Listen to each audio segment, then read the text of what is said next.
I am at the Ham Radio Village, and it is tucked back in a corner right around hardware hacking, and I had to jump on over to hear about what it all is about. Now, ham radio has been around, I think, a long time. Well over 100 years. Over 100 years.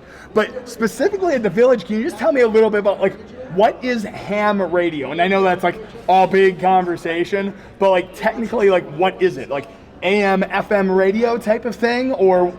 So ham radio, basically, the license, it gets you the catalyst to do whatever you want on a huge amount of frequencies dedicated for just hams. So from as low as 2,200 meter long wavelengths to 900 or 1,400 megahertz. You can do basically a bunch of experimentation, talking to people, sending packets, bunch of fun on these frequencies just for hams.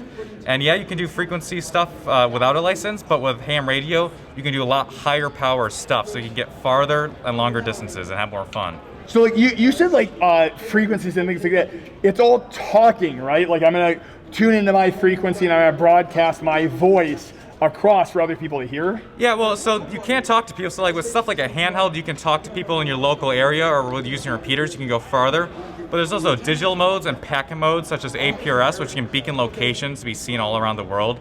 So if you don't like talking to people, there's digital modes like packet.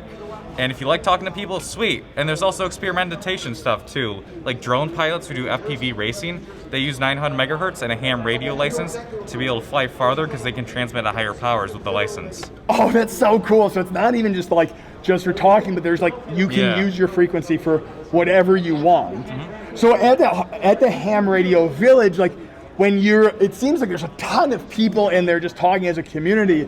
Is ham radio more about like getting your voice out and getting creative, or is it a lot of community-based things where you want to meet that? It really is. It is, honestly, it is about community. It's about meeting people. Literally, we are all about getting people in groups, in clubs. It is family friendly. My family of 4, we all got it literally same day, and we went to ham day, field day together. We streamed. We did all these things.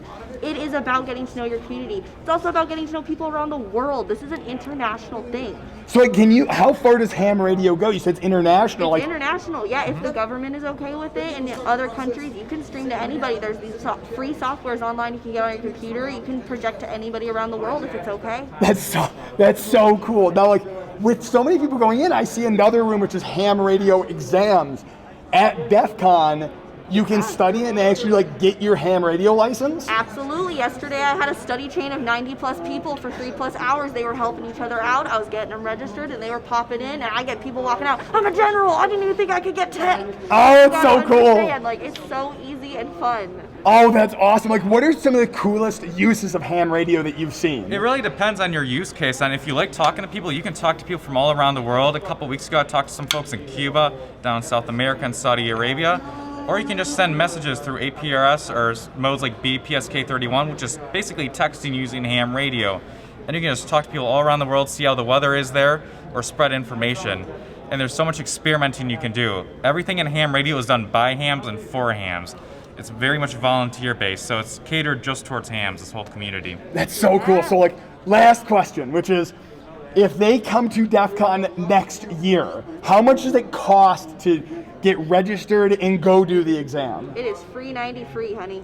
That's awesome. Absolutely. So you can come here, you can study, have the support of everyone who's working in the contest area, and then you go and get your free. Yep. That's awesome. Absolutely. All right, one more question because I have to know. If I got into ham radio, what's like the cost of entry for like a simple rig to start getting involved? So yeah, the cheapest radios are basically around $30, and those are by brands such as Baofeng, and they're well known. People usually get them from Amazon.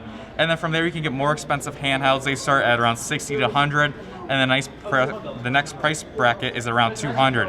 And then once you get your higher licenses, you can get the bigger, more fancy radios, and that typically start about 500 and up, I would say. Yeah. And that's brand new, so not used. Man, so the cost of entry is not that high. No, it's what not. are you gonna say? Or you can go to swap meets. Mm-hmm. I had a guy who told me he got a $2,500 rig for $20 because someone was giving it away to swap meet. That's he awesome. Just didn't want it anymore.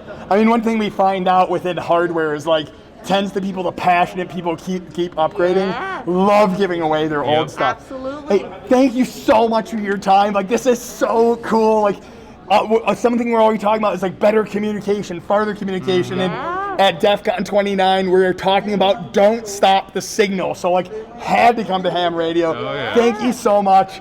Thank you for watching, and hack on.